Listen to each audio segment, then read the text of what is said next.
I'm Edie Lush, and I'm here in the Hub Pavilion in Davos. Very pleased to be joined by Esther Dyson. Thanks very much for coming along.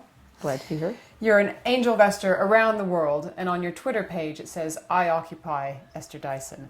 And that's pretty relevant because we've got the Occupy protesters here in Davos, in fact, for the first time. And we've seen in the last year the Occupy movement moving around the world. And I know that you've been thinking a little bit about this, and I wonder if you could just tell me some of your thoughts. Yeah, well, it's interesting. First of all, the Davos protesters aren't new, but now they have branding. Right. I spend a lot of time in various interesting places, including the Middle East and Russia and, of course, the U.S. Mm-hmm. So I've been watching all this with great interest, how the protests, which to the naked eye or at least to the 1%, they all look the same. Mm-hmm. But in fact, they're quite different in terms of demographics, in terms of who wants what actually made them come out in the first place. So what's the difference, would you say, between the U.S., the Arab states, and Russia? Yeah, well, some basic things are demographics. In the U.S., first of all, the protest is really mostly, though most of these things are coalitions, but the collusion between big government and big business. So you have people on the far right protesting big government being controlled by big business, and people on the far left protesting big business which controls big government. Mm-hmm. And they're joining forces because they realize, they're really against all of us. We're the little people who can't get jobs, have no say in what happens. Government contracts get let to big companies. We watch Congress people voting for companies' interests. We heard Chris Dodd just last week talk, in essence, about how the MPA had bought Congress and now Congress had to deliver. Right. This is about the SOPA PIPA thing. Mm-hmm. So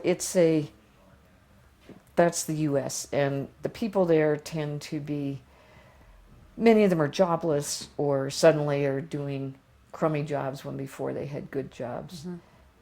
But it's not a particularly youthful movement. You find quite a lot of older people, especially the 40-year-old person who had a good job and now doesn't.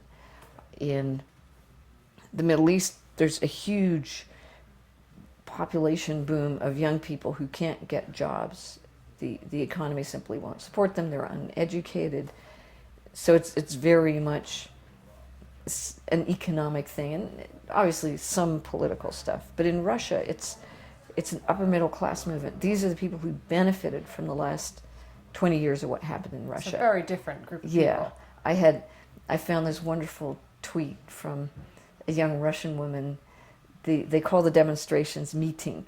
Mm-hmm. And so she said, tomorrow, big day. First I go for peeling, face peeling. Right. Then meeting, and finally shopping. So you have people who are now fearless. They've integrated. This is part of their lives. They're not scared of being disappeared. Mm-hmm. And does social media have something to do with this? Yes, because what people don't realize, in the old days in Russia, the government selected people's heroes. It wrote their newspapers. It controlled their TV, and it wrote history.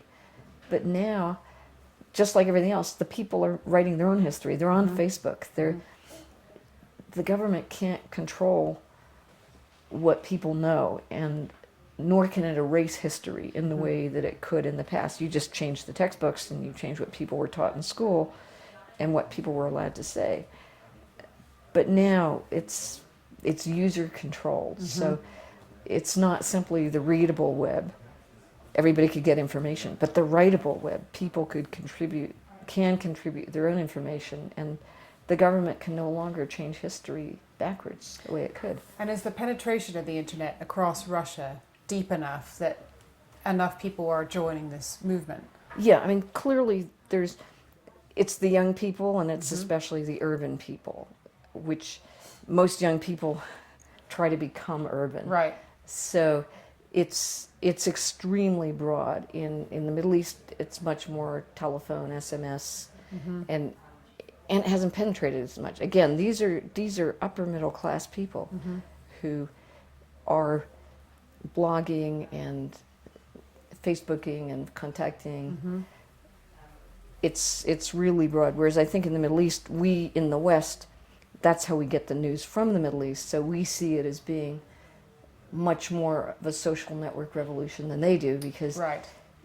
there are a lot of them who aren't online, but Got it. they do see their fellows in the streets. In Iran, people were getting up at night and going on the rooftops and shouting so that other people could hear them, because Right. knowing that you're not alone is so key to all this. So do you think in Russia, for example, it will make a difference to the eventual change of the political system? Because it's great to talk about it, but if you still have, in essence, a kind of one-party state Yeah. for the foreseeable future. Well, I used to say about Russia, that the issue isn't changing Putin, it's changing the people, and then who leads them will change.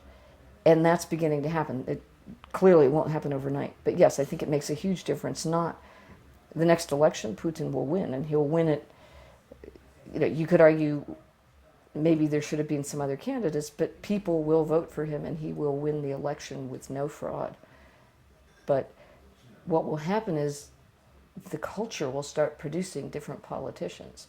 And the politicians are already reacting to this culture. When we had these two demonstrations 2 weeks apart on December 10th and December 24th, the newscasters on public government-controlled TV got up and told the truth and said there are demonstrations.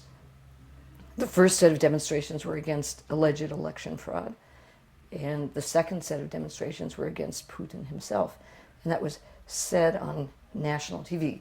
They showed Navalny speaking. They did not have him speaking to the audience, but they showed this man who in the past would never have been mentioned or displayed or acknowledged in any way.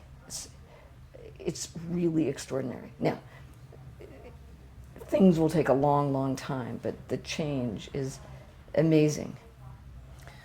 I want to keep going, but I think Yeah. we'll have to leave it there. Esther, thank you so much for dropping into the Hub Pavilion here in Davos, and I'm Edie Lush. Thank you.